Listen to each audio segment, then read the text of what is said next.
I always believed our marriage was a fortress. 10 years together, 2 beautiful kids, a home filled with laughter. I thought we had it all. We were that couple, the one our friends looked up to. We communicated, we supported each other. We were a team. At least that's what I believed. The cracks started to show in subtle ways.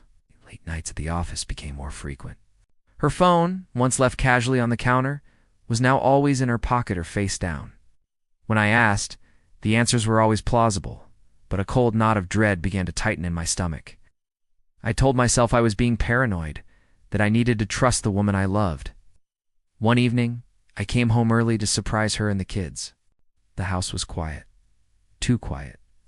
I found a note on the kitchen table. It wasn't a confession, not directly. It was a vague message about needing space, about feeling lost. But my gut screamed that there was more to it. My world started to spin. That night, I couldn't sleep. I just sat in the silence of our home, staring at photos of us, trying to pinpoint the exact moment our fortress began to crumble. The denial was a thick fog, but the truth was a harsh light trying to break through.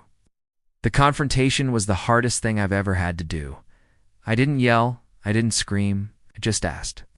And the truth, when it finally came out, was a physical blow. It was a coworker. The classic heartbreaking cliché. The details felt like 1,000 tiny needles piercing my skin.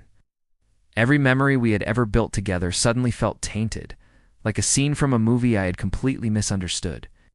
I looked at the woman sitting across from me, the woman I had promised my life to, and I saw a stranger. The pain was immense, a gaping wound in the center of my chest. In the days that followed, I was a ghost in my own life.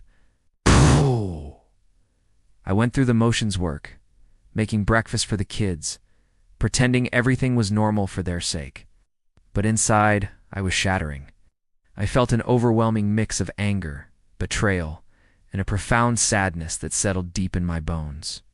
Every corner of our home was a reminder of her deception.